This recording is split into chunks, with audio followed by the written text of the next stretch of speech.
Okay.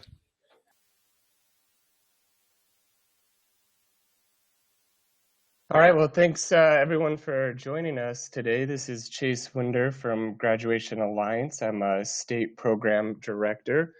Looking forward to introducing some of the new opportunities and elements that are provided by the changes in the WIO legislation and talking through some of those issues with a couple experts on the line with us. But first, just wanted to let you know that on the left side of the screen is a chat function. So as you're listening to some of the program today, if anything kind of pops in your head or you'd like to ask a question or maybe get some clarification on something that you heard or thought about, we'll make sure that we leave about a 15-minute window for some Q&A at the end that I'll help moderate, and we'll be sure to help get to all of your questions. And if not, we'll definitely make ourselves available to discuss later.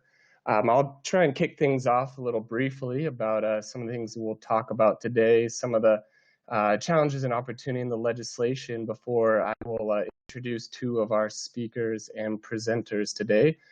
Mike Buck, the Executive Director of the Concho Valley Workforce Investment Board in Texas, as well as Deborah, the school principal and Chief Academic Officer of Graduation Alliance. Both are expert practitioners in the area of working with at-risk and disconnected youth and putting together program elements that really address some of the specific needs of a very hard to reach and serve population that's in need of a lot more flexible, virtual, and scalable options to help achieve some of the goals and visions of the new WIO legislation. And we've been having conversations around the nation at the National Association of Workforce Boards, the U.S. Conference of Mayors, Texas Association of Workforce Boards, California, really throughout the nation, as the board areas, the staff, the contractors, the operators really are working on improving the landscape and meeting some of these challenges in new ways with new methodologies. And so we're looking forward to sharing with you how Concho Valley and Graduation Alliance are piloting a really unique solution to addressing some of that need. Mike Buck is the Executive Director of Concho Valley, and he has a very unique and diverse background and skill set coming up through the Air Force and rising to leadership before taking on the role of Executive Director a couple years ago. And he'll explain a little bit more about his area and what some of the challenges are and some of the opportunities and really how things are kind of progressing for his area and implementing some new solutions. And then we'll turn the time over to Deborah, who's been a school teacher in Washington and a principal before joining Graduation Alliance. And she'll walk through various program elements of, how we're able to recruit out-of-school youth students, place them in programs, and deliver a very flexible and virtual delivery model that's aligned to the program elements of WIOA that integrates with the local operations of the workforce boards to really ensure a blend of both the on-site case management solutions along with the wraparound and virtual technology that Graduation Alliance provides as students pursue their fully accredited high school diploma, soft skills, and job readiness training in an environment where they can do it from home, from work, on weekends and on nights that allows them to have an opportunity to excel and get credentialing and certificates really in a unique pace and way. Then we'll have Deborah turn it back over to me and we'll do some wrap up and Q&A and some next steps. So as I said, if anyone has any questions or comments, please just write those down at any point. And we hope that we can speak with each of you after the program and answer any questions or follow up with you individually. So with that being said, Mike, I'll turn it over to you to talk a little bit more about your board area and let some of the folks know some of the opportunities and challenges you're working through. Okay, thank you, Chase. Just to let everyone know, in my office with two of my board staff. Terry Sosa, she's probably my head or my lead on integrating Graduation Alliance into our program. And I've got Jan Heinen as my research assistant. And between the three of us, we should be able to answer any of your questions. If you have any, type them on the side, and we'll get to them at the end. I think, let's see, we'll go to the next slide. Just a little description, since we're talking nationwide, a little bit about how we work within the state of Texas.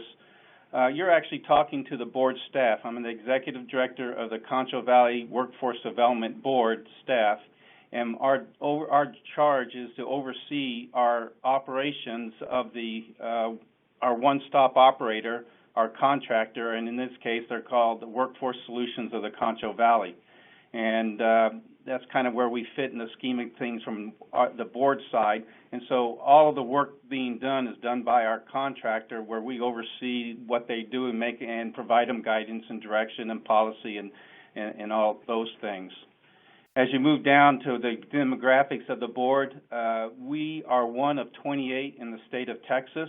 We are by far the smallest in the state of Texas. Some of them number in the millions as you go around Dallas, Fort Worth, in the capital area over in Austin.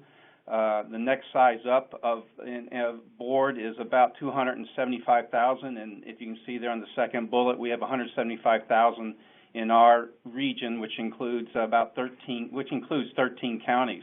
So if you do the math, it sounds pretty big, but really what it turns out is we're located in Tom Green County with about 125,000 people in Tom Green County itself. And so our other 12 counties number about 3,000 to 5,000 people per county. So we're very rural-oriented and present a unique opportunity or issue when you start working with us on the western part of Texas compared with some of the bigger cities. And that's going to come into play when as we work with Graduation Alliance. Our unemployment rate right now, last I saw, was about 4.5%. It fluctuates 2 or 3% because we have such small numbers.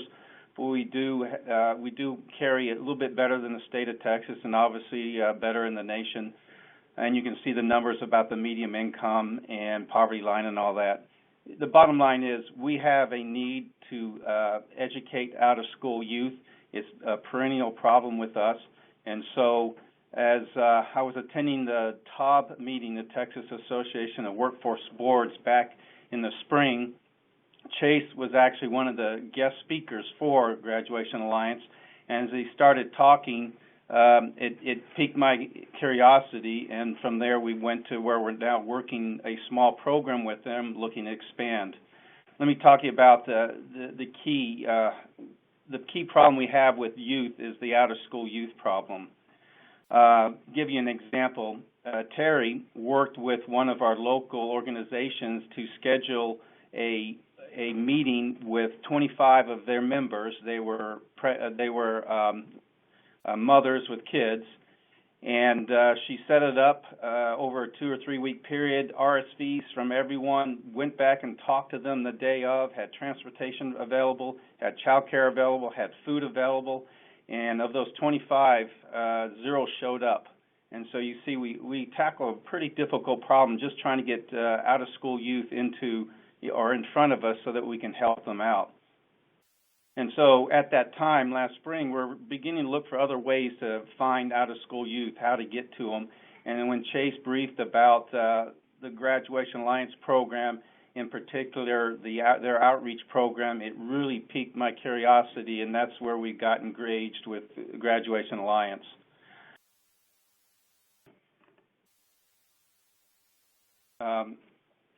I appreciate Chase and Jeff putting these slides together, but this is through conversations with Graduation Alliance. They kind of summarized in bullet form some of the ideas that I considered when we decided to go with Graduation Alliance.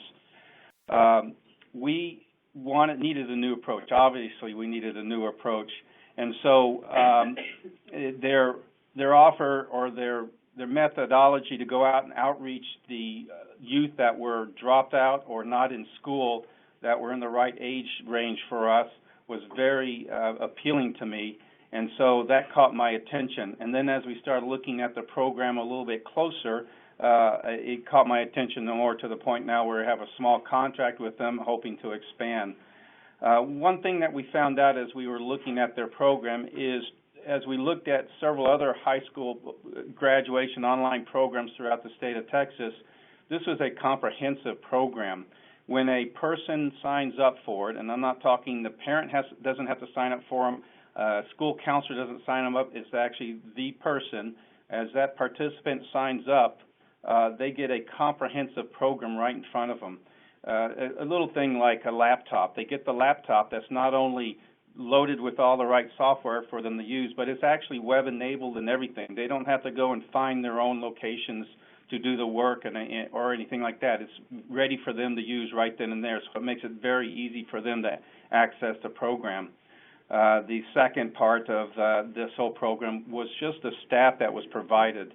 As I think Chase has mentioned, that you get the whole high school upper-level staff available to each participant, each student as needed. And with that, we felt there was a lot of opportunity that wasn't there with all the other programs. A lot of the other programs, they were good online programs, but they were more student-paced, whereas Graduation Alliance was actually paced by their mentors and coaches within the program. They were more heavily dependent on what the student did and more heavily dependent on the student meeting his own deadlines. And a lot of those programs are just regular high school programs that are put online, so it's a 3 or 4 month program.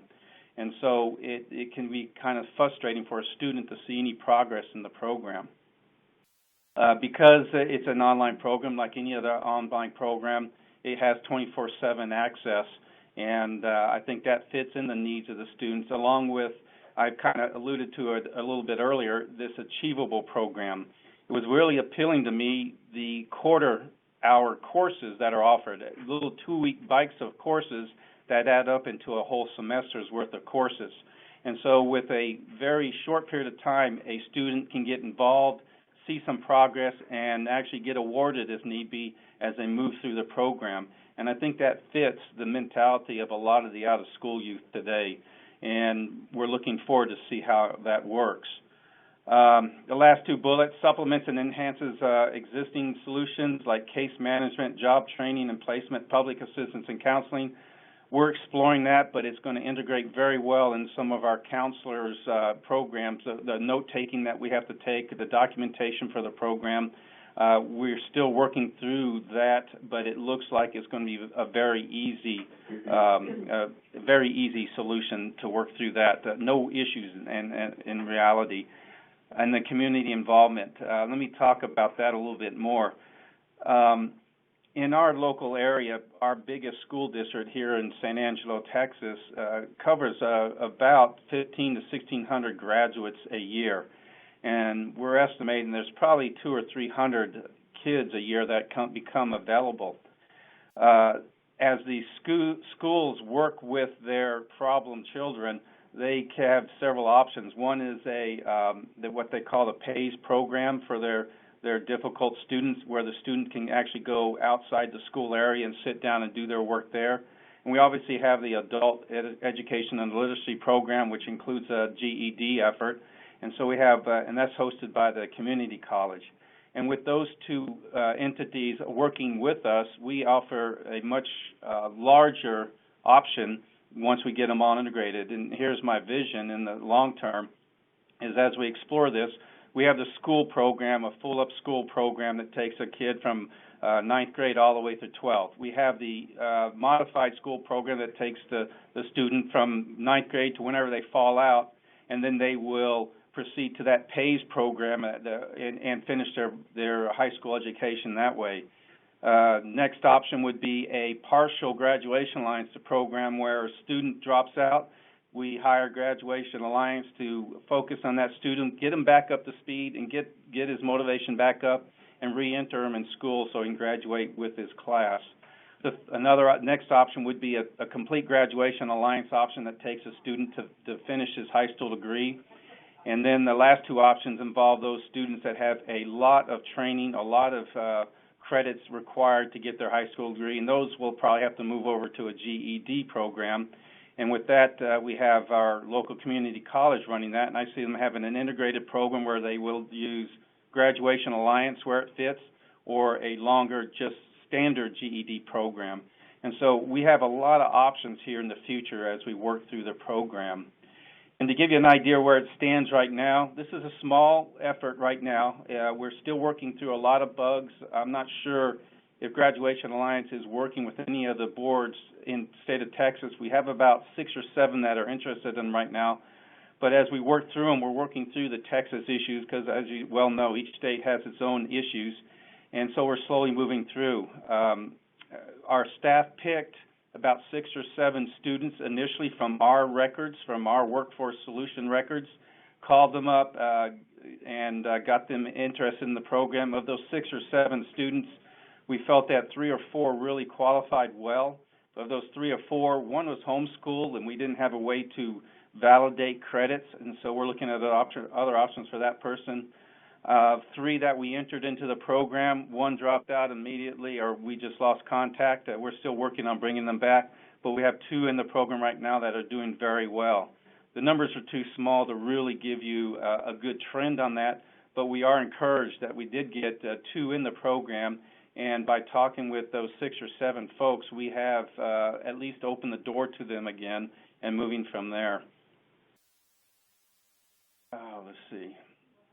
And that's kind of where we stand right now. Our next step in the whole program, and we're working with Chase at Graduation Alliance to look at the outreach issue, and that should be starting up here in a few weeks, I hope, and that's through coordination with the school boards here to see if we can work either through the entire region. Region 15 Education Support Center would cover about 20 counties in the area, or we would go ISD to independent school district to independent school district, and most likely start with the rural areas where we have a little bit more freedom there. Since they have smaller areas and smaller numbers of students, they're usually a little bit easier to work with on a quick basis.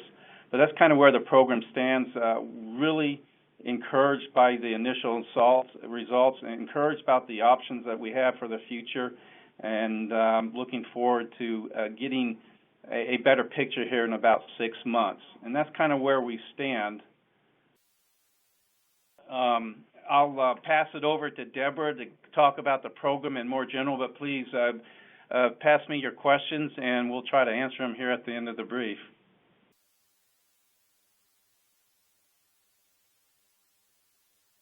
All right, thank you. Well, I'm glad that we've been able to partner and start this program in Concho Valley, and we've worked very closely with their staff there in creating a solution that's specific to their demographics and specific to their students. And I think that's the beauty of Graduation Alliance. I've worked for this company for 4 years and was actually a school principal in a school that started with dropout recovery in 2009, and to see our ability to evolve and change per state, per program, per region is kind of the beauty of what we do. I'm going to take you through some slides here that show you the backbone of what we do and the framework that we support.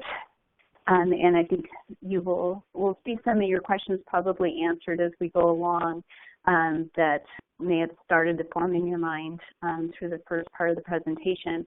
But again, feel free to use that chat box to record anything that you would like us to answer as we move through or at the end. So Graduation provides solutions for public schools and different organizations to help recover high school dropouts back into our community groups so that they can graduate and contribute to your communities. And what we have built it on is actually the backbone of the American Academy, which is our accredited online high school. This is actually where Graduation Alliance started, with great passion for education and, frankly, a great amount of respect for students who needed an alternative. When we first started in 2006, 2007, we really didn't have an age that we thought we would target, but we knew that there were people who wanted to finish their education and just had some barrier that must have occurred in their lives to keep that from happening. We are a private online high school. and that's the backbone of our alternative ed programs.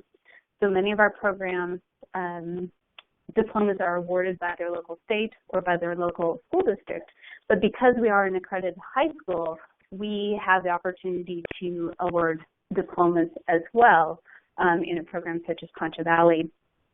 So we started in 2006 and 2007 with a mission to reach learners that had barriers to their education. And we really had spent the majority of our time and gained experience with students who probably average age is closer to 20 than our younger set. Our range, we work with students from about age 13, 14. And actually currently we have some adult learners that are in their 70s in the state of Ohio right now. So we do really target, we don't have a specific age target and can evolve and change our program as we need to. But through that work, we've developed a firm set of best practices, and many of them are built on ideas of the internal locus of control.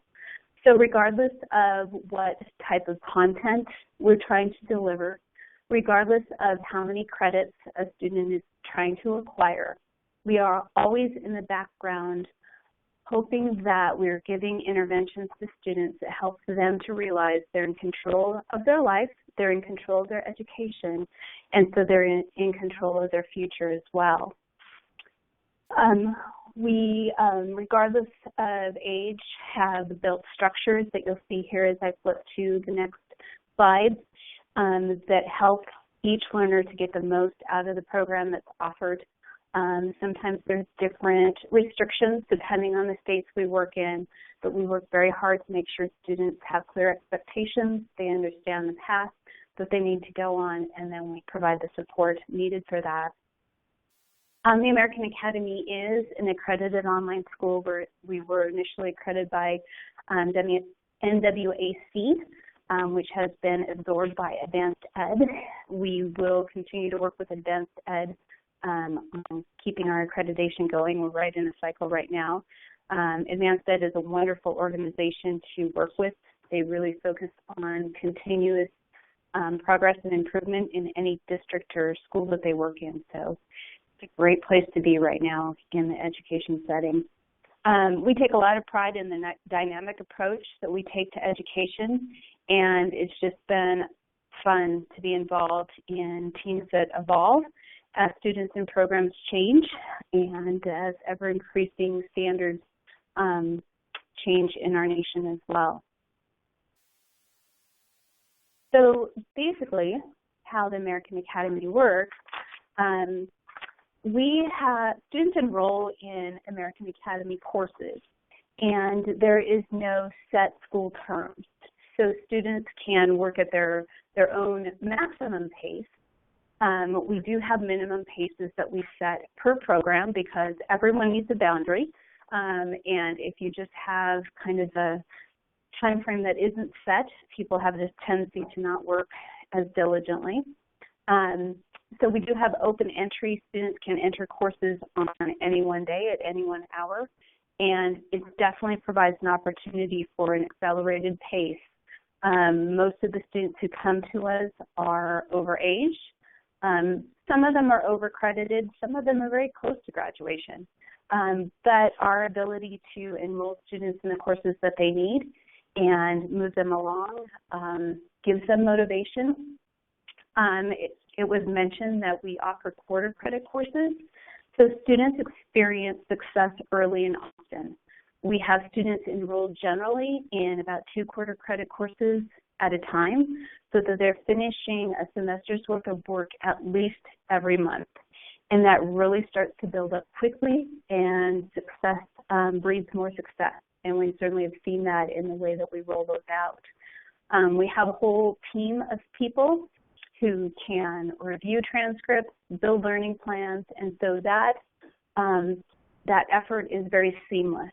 We know that if students do not have real-time information about what they've earned and what they expect to need for graduation, that there is a lull. And so we make sure that we have staff that's highly trained in evaluating transcripts and getting learning plans built quickly so that that initial shock of motivation that they have continues forward as they build success. What we notice is that older students tend to make really steady progress in our program. And students who are younger age, we make sure that we supply the support that they need through different interventions. So there's a lot of demographic pieces that we take a look at when we're deciding what type of tier level a student is placed in and what type of interventions they need on a weekly basis. Age is just one of those. In the end, every step that we take is to ensure that students earn a diploma and that takes them to their next step. So we always keep that diploma in mind as the ultimate goal. But again, we're looking at internal locus of control, resiliency, work habits, and just steady progress as being just the basic backbone of our program. So this is our successful student model, and we really feel that this is what separates us from any other alternative education program, especially online programs that you're going to run into.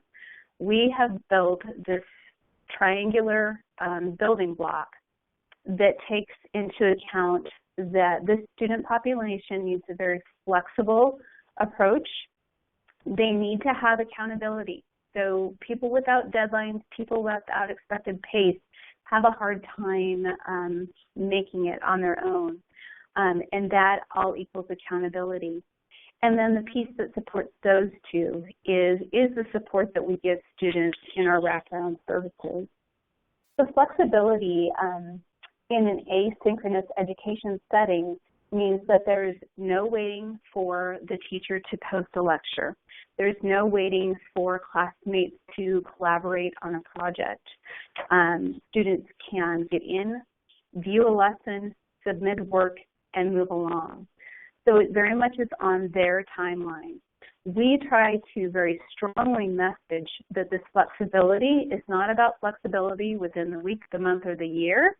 We know that students who are successful have to make this a daily part of their lives. So we've messaged very strongly from the start that this program is flexible within their day, so that they know that our expectation, which kind of goes down to the accountability triangle, the expectation is that they will be opening their computer and working on their work and submitting assignments on a daily basis. But when that fits into their life, certainly is flexible. We have students who work full-time. We have students who are raising children. I am always amazed at the number of students who are providing primary care support for their own parents and grandparents, even though they may be in their late teens or early 20s. But that flexibility piece is important. And we try to very clearly articulate that there are 24 hours in a day, that there are things we are obligated to do, and then there are always a few hours where we have choices. And to be a successful student, one must choose to open their computer and be a student. The other left-hand corner is about accountability. We have learned over time that pacing and deadlines is really important. We have narrowed the scope of that so that it is clearly articulated and that students completely understand the consequences of not meeting certain deadlines.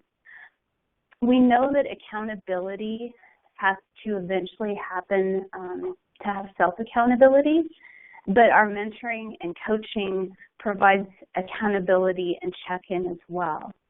So within the accountability pace, there's accountability to your progress in a program. There's building accountability to yourself and your priorities in life. And then there's that voice-to-voice and face-to-face accountability that comes when you know that other people care about you and care about your progress. Then the support piece of it really is what clearly separates Graduation Alliance programs from others. We provide wraparound services that take into account every piece that a student could possibly need support on. That support comes in the way of making sure they're achieving their pace, making sure that the knowledge that they're acquiring is steady and is accounted for, and then the identification of any barriers that get in the way of that progress. If you take any one of these triangles out, the whole triangle will tumble. And so each piece, although is important separate, the beauty of Graduation Alliance program is the technology that keeps us all on the same page. It's the communication and the team approach that we use between departments, and it's the constant evolution of our program. Graduation Alliance is an extremely innovative company to work for because we know education is changing, students' lives are changing, and we always need to be on the cusp of what is working for students and using data and anecdotal records from students to figure that out. So the student support piece of it, actually I see a chat question. I think I'll take just a brief moment to answer that since it's timely. Christine Erickson from Charlottesville says, what are the consequences for not meeting PACE? Christine, that is very much reliant upon the state, the district, and the program. So generally in our state high school dropout recovery program, students have to finish 2 quarter credits per month to remain in the program. If they do not, they fall into a warning status where we change the interventions with the student and attempt to get them back up to speed. If they still do not finish 2 quarter credits in a month, they are actually dropped from the program and have to go back to their district or organization of origin and apply for reapproval. So that is the consequence of not meeting PACE. So Mike says, can you also mention incentives such as opening up the laptop? Mike, I'm not sure exactly what you mean by that, so maybe I'll have you expand on that when you take back over to answer that question. I can take that one, Deborah. This is Chase. Okay. Yeah, working with some of the incentives of the actual technology that the students can use, they can be rewarded and incentivized with having some privileges to access Facebook and Twitter, while the laptop is always filtered for inappropriate content. A lot of the students get very excited about being able to use some social media and connect with friends and family. And we can also scale that back if it's becoming a distraction to some of the students, but so that they're able to use it for a little bit more than just coursework if they've kind of earned the right to do so. Absolutely. So Chase, thanks for clarifying that question. So we do provide students with laptops that have connectivity through Verizon Wireless. So any place they have a cell signal, they have the ability to submit their work and view their lessons. When students first come into the program, their ability to access social media and other things such as Facebook are limited until they have re-engaged, which means they've finished the first 2 quarter credit courses and have shown us that they have the potential to be successful. If students do fall into those different statuses and don't finish 2 quarter credits and fall into warning status, their ability to get onto social media and other things are restricted. So Mike, thanks for bringing that up. And so that can be an incentive for getting back on pace in a quicker manner. So thank you for that. But as I said in the beginning, many times those consequences are driven by the compliance within your state or within your organization, and we work very closely to make sure that funding is not impacted because of student success in the program. We do take students with special needs. So if a student has an IEP, keep in mind that they do need to be served at their local district. That's where the funding resides, and that's where the responsibility for servicing students are.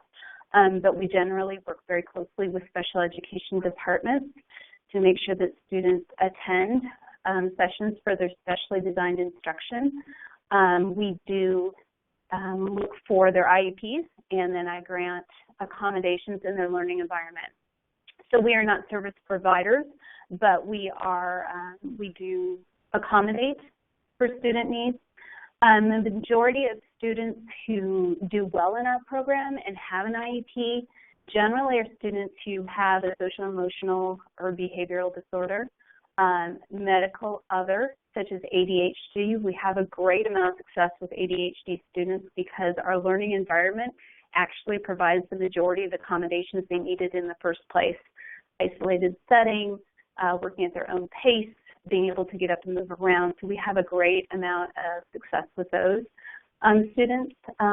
Also other medical, meaning diabetes, or they perhaps can't attend school because of some disability that has occurred because of a medical issue. We do notice that students with specific learning disabilities in reading, writing, or math sometimes really can do a great job in our environment. Generally, if they have disabilities in all three categories, it's more difficult for them to get through our content. But if they have only a reading or only a writing or only a math, learning disorder, specific learning disorder, then they seem to do all right. Chris Connors asked, is all the student support provided online? So let me get to my student support here, and then I think that will answer maybe some of the next rounds of questions, and then if it doesn't, I will certainly address that. So student support is the beauty of what we do. From the moment a student is contacted by an enrollment counselor till they graduate, and our counselor verifies credits within a school district or within an organization, students are surrounded by human layers of support, and that's what we've always based our program on. So enrollment counselor is responsible for the student from the time that they contact the student or the student contacts them all the way through activation, which means paperwork is submitted and the first assignment and the first class is submitted. Academic coach is the person who is responsible for PACE. The academic coach is actually the staff member that they have the strongest relationship with and connection with. This is the person they're going to be speaking to at least weekly. This relationship is voice to voice.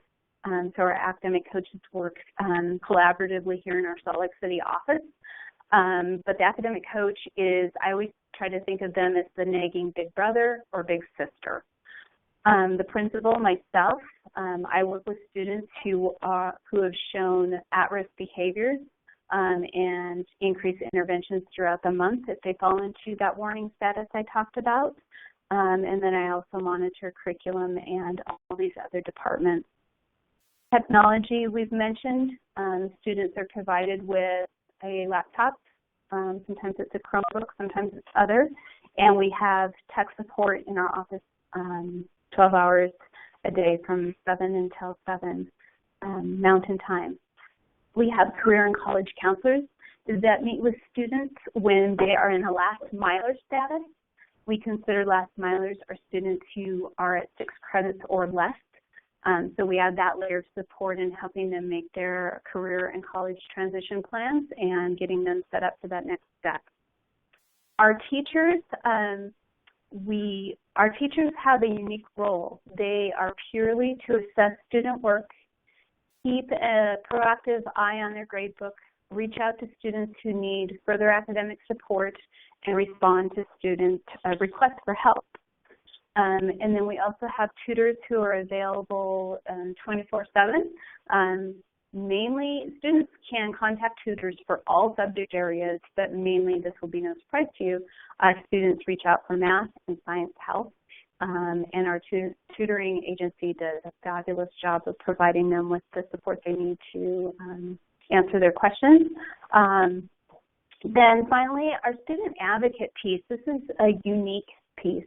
This is the face-to-face help that we provide. So students meet with their local advocate weekly in most of our programs. In Concho Valley, this is different. Concho Valley is providing the local advocacy piece for their students, and it is different per program. But when Graduation Alliance supplies the local advocate, this is one of the first people we hire when we sign a contract with a district or an organization. We go out and we're looking for someone who has a social services background. The student advocate's role is not academic in any way, but they hold meetups weekly. Students are expected to go to the meetup, bring their computer, and kind of use it as a study hall, but the local advocate is checking to make sure that whatever social or emotional barrier happened that may have meant that they left school in the first place is not reoccurring. And if there's any new social emotional barrier, then they're linking that student with local resources in their community to make sure that those things aren't impacting their education. So what we've really done with student support is we've taken the role of the classroom teacher or the greater classroom teacher school department, and we've become very specific about the duties and the responsibilities of each person, of each department. So in a regular brick and mortar setting, you think of a teacher who has to be pushing the student to make sure they've turned in all their work. They are referring the student to the school nurse or to the school counselor or some other social service when they notice there's a problem. They are actively teaching lessons and designing curriculum, and they're providing then academic support as well. So we take that teacher and we divide them into the academic coach, the local advocate, the curriculum stands alone, and then our career and college counselor. So our teachers can be very specific about assessing student work as it comes in and providing specific academic remediation and not having to worry about all these other pieces as we go through. So in answering Chris Connor's question, is all the student support provided online? No, it's not. So academic coaches work online and on the phone, voice-to-voice. Local advocates work face-to-face with students. Teachers work mainly online. Career and college counselors work online and voice-to-voice. We really push for use of voice-to-voice messaging with students because we know there's a greater sense of accountability when you're speaking with someone, hearing their voice, hearing the fluctuation in their voice, setting goals, and making promises to one another. So hopefully, Chris, that helped answer your question. My next slide just shows the roles or the activities and duties that these people, there we go, what you might see those people doing on a daily basis. So enrollment counselors are the first contact a student has. The enrollment counselors offer the program and get the student committed to going. They will enroll them in our information system, and then they actually try to have a warm handoff to the academic coach. So they keep that student on the line. They designate the academic coach that the student will be working with, and then we try and have that phone pickup be seamless. The academic coach is responsible for weekly two-way communication. So each week, the academic coach is responsible for voice-to-voice contact with the student, as well as using chat system, our internal asynchronous system, and text and other communication avenues throughout the week. But the voice-to-voice is something that we log, and we keep data and metrics, and academic coaches are held to that. So academic coaches are continuously explaining the program expectations to students on a weekly and monthly level. They manage the student's learning plan and the assessments that are taking place through some of the different courses. And then they are looking at academic pace and progress and completing interventions as they go. Nick Bowers says, can we have access to this PowerPoint? And absolutely, I will work with Jeff back at the end to make sure that you have copies of it. How many students per academic coach?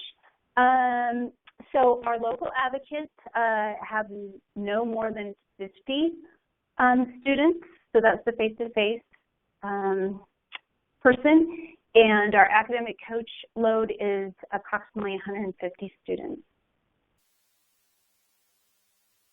Local advocates, oh, excuse me, I have another training and it just kicked me out of my, hold on just a second.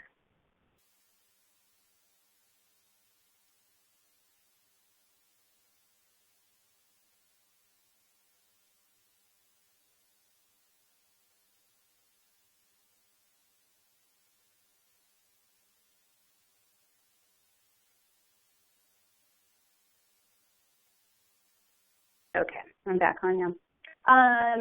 All right, as we progress, local advocates, they are the advocates.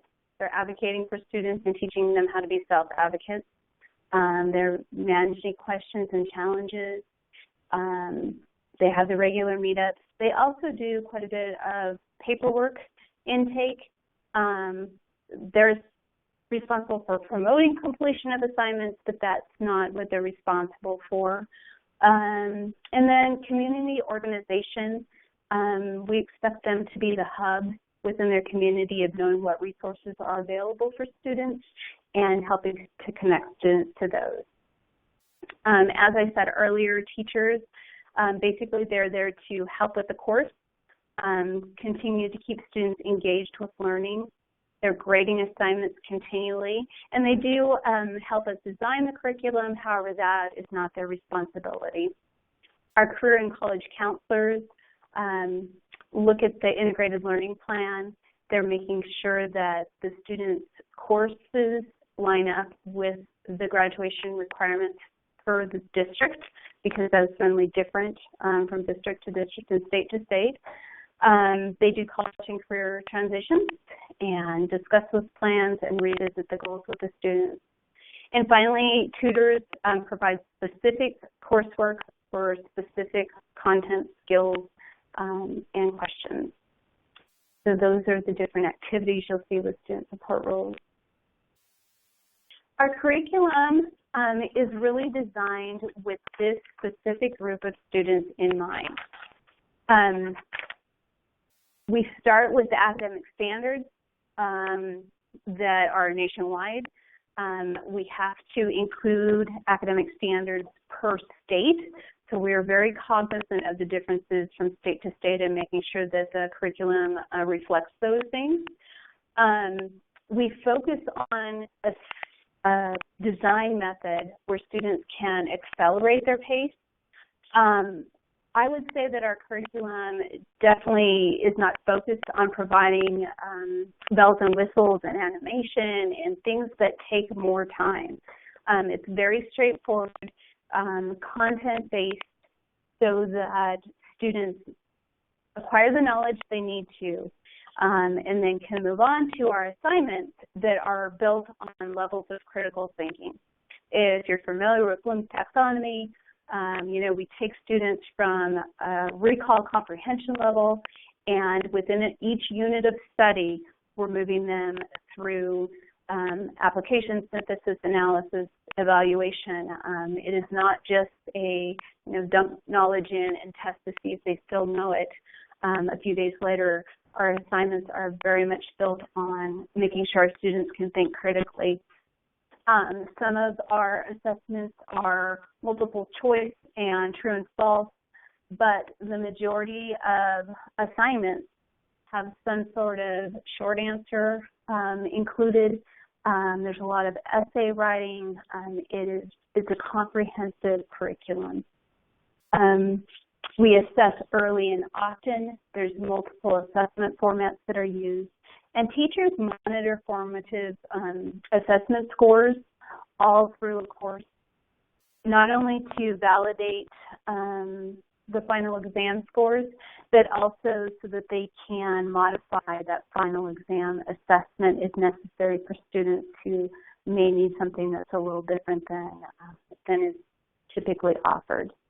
The thing that we want out of our courses is that they facilitate learning, and that in the end they've not only acquired credit, but that they have also acquired knowledge that they can use for their future courses, whether those courses are part of our curriculum or their next step.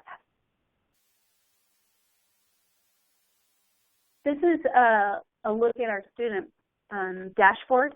So we haven't talked a lot about our technology, but it's outstanding. Students have a clear picture of what they need to do today, what they need to do this week, and how that affects their graduation plan. So you can see from that slide that all that information is present. This is where students click to access their courses, and a student course would look something like this. So even though I said we don't have a lot of bells and whistles, we do take a lot of pieces into account to make sure that it grabs the student's attention, but such as those glossary terms, being able to click on them and be able to see the vocabulary that goes with things is important too. So not bells and whistles, but definitely attractive to the student eye and engaging.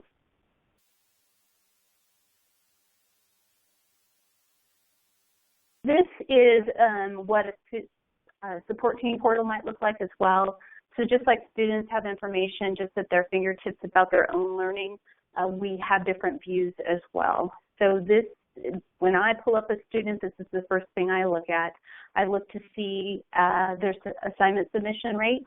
This gives me a 2-week snapshot. It shows me how many assignments they're submitting on a daily basis, the variety of courses that they're working in, so that I can quickly get a feel for what their assignment submission and progress looks like. Along the side, you see where our academic coaches checks the tiered interventions and their contact that they have with students. All kinds of different information just at our fingertips and at a glance. All right, finally, I'll go through this slide and then I'll answer the questions on the side there to finish up. This is what we look at. We want knowledge acquisition. We want credit, students acquiring credit, but we're looking at academic skills that they will leave us with and life skills that they will leave. Regardless of how many credits that they acquire in that time, regardless of how close they get to their graduation goal, we want to make sure that students in our program access ideas about time management, study skills, homework skills, testing skills on the academic side. So we're continually readdressing these topics with students, whether it's the academic coach that's speaking to them or a teacher or myself. On the other side, we want to make sure that they are becoming advocates for themselves. In the end, someday, this support is not going to be surrounding them. And so how have we given them the skills they need to progress in whatever their next step is? So soft skill development, leadership development, financial literacy education, and entrepreneurial skill training are things that are infused throughout the conversations, throughout our curriculum, and throughout the program. So that is the end of my portion of it. So let me go back to where your questions were.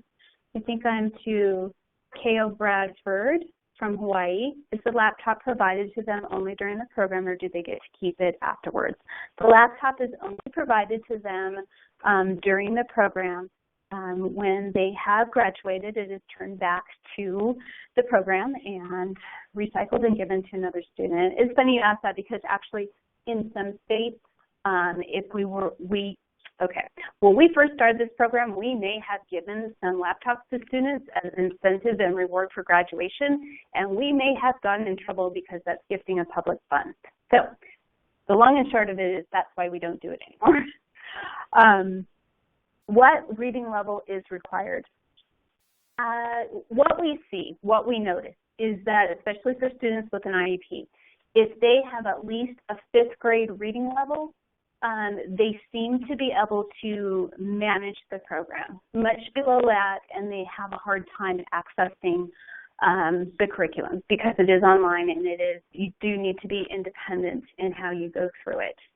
Lexile levels, most of our Lexiles are around the 8th grade. I can't give you the standard score, the Lexile score, but no higher than 7th, 8th grade Lexile level. Any other questions that I could answer specific to the program cost? I will leave that to Chase. Yeah, thank you. Deborah did a great job explaining the program, and I hope everyone appreciated that and learned some more. As far as cost goes, we are working on a per seat flex-based model. So, we understand that with workforce boards, the time of enrollments and placements, recruitment and outreach can fluctuate throughout the year and throughout your program year. So the way that we've been partnering with Mike and Concho Valley, and we're approaching with several other boards in Texas and California, is really being a safety net to allow for a seat to be utilized by a participant as soon as they are immediately available. So we bill on a monthly basis depending upon the factors of the program, whether there's our own local advocates or we integrate with your one-stop delivery center like we have done in Concho Valley with their operator and case management staff locally. So there's not one kind of uniform way of doing it. It's a case-by-case on the services and program delivered, but it's a very flexible seat-based model, and that you're paying for the student's time in the program, which is also very beneficial. So as students are in the program for each month, then they are being billed for the services provided in the following month. And if they're removed from the program or they've successfully exited and graduated, then you're not paying for that seat time anymore until someone else is able to step in and fill it. So we're able to help take a certain amount of the out-of-school youth workload that is currently going on, whether that's possibly WIA, or WIA non-completers from the past few years, like in the case of Concho Valley, that we were able to reach back out to them and re-engage them with this new alternative, or if they're not being successful in a current program or service delivery model, they can be transitioned into the Graduation Alliance program such that it's on an ongoing and rolling basis, and that we are billing for the student's actual time in the program so that there's no upfront costs, there's no unused capacity, and it ends up being fairly workable for some of the budgets as the program year is kind of already underway. Christine, yes. Christine asked, so a student who finishes in 4 months will cost me less than the one who takes 8. That's correct. So we just bill for the months that student A is in the program, and as soon as they are finished, then you're no longer billing for them. And part of the beauty of the Graduation Alliance program being online and flexible is that we have had students that have actually accelerated in the program and have completed courses faster and have graduated quicker than expected once they kind of got re-engaged and got the bug and kind of had that light bulb moment that they're excited and motivated and feel supported and empowered to take on their learning ability. And so, for each unique student, that's who we're working with on an individual basis, and that's who we're billing for on an individual basis. And it kind of helps, keep us accountable and incentivized to making sure every student is being successful and completing and being successful in the program. Would you like me to take Sarah's question, Chase? Yes, that'd be great. Thanks, Deb. Okay. So Sarah, we do, in our introductory course, which is called I Will Graduate Quarter 1, There are pre-assessments, academic pre-assessments that are in there, and that helps us to really place students in their first core courses. Granted, we look at their transcripts too, but that there are assessments within that course. Also in that course, there are career development and let's see, study skills type of assessments. So we're trying to get a very big picture of the student and help them to make choices. So that is helpful, and that's kind of our initial look at students. We consider them re-engaged, which means is a signal to us that they will complete and make progress in the program when they've finished a semester's worth of work for the first 2 quarter credit courses. The first one being I Will Graduate Quarter 1, like I just described. The second course is called I Will Graduate Quarter 2. And that course is really built on helping students, again, go through that internal locus of control exercise where the assignments lead them to understand that they're in control of their lives. They make decisions, a lot of decision-making models are explored. So by the end of that, they have a good feel social and emotionally whether this program is going to be a fit for them. Hopefully that helps to answer that. Yeah, any more questions from anyone?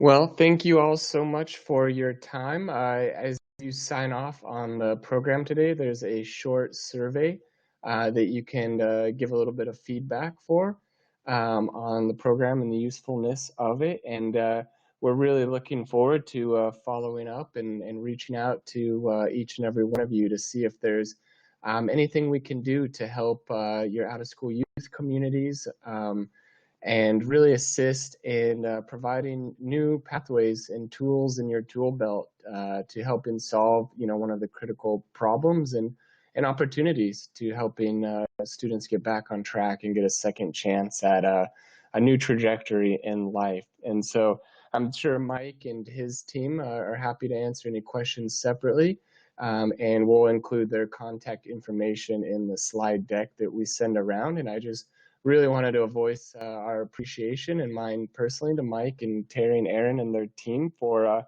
really being innovative and leaders of new models and willing to share and discuss some of what they're seeing and trying and willing to step out and lead on, because we're all trying to kind of put that eye in the innovation of the WIO workforce system. And I want to thank Deb and her team for the wonderful job they do with supporting students and really being the backbone of what drives our organization and helping make sure each and every student has all the opportunities and support to be successful and feel valued and really accomplish things that they didn't think were possible.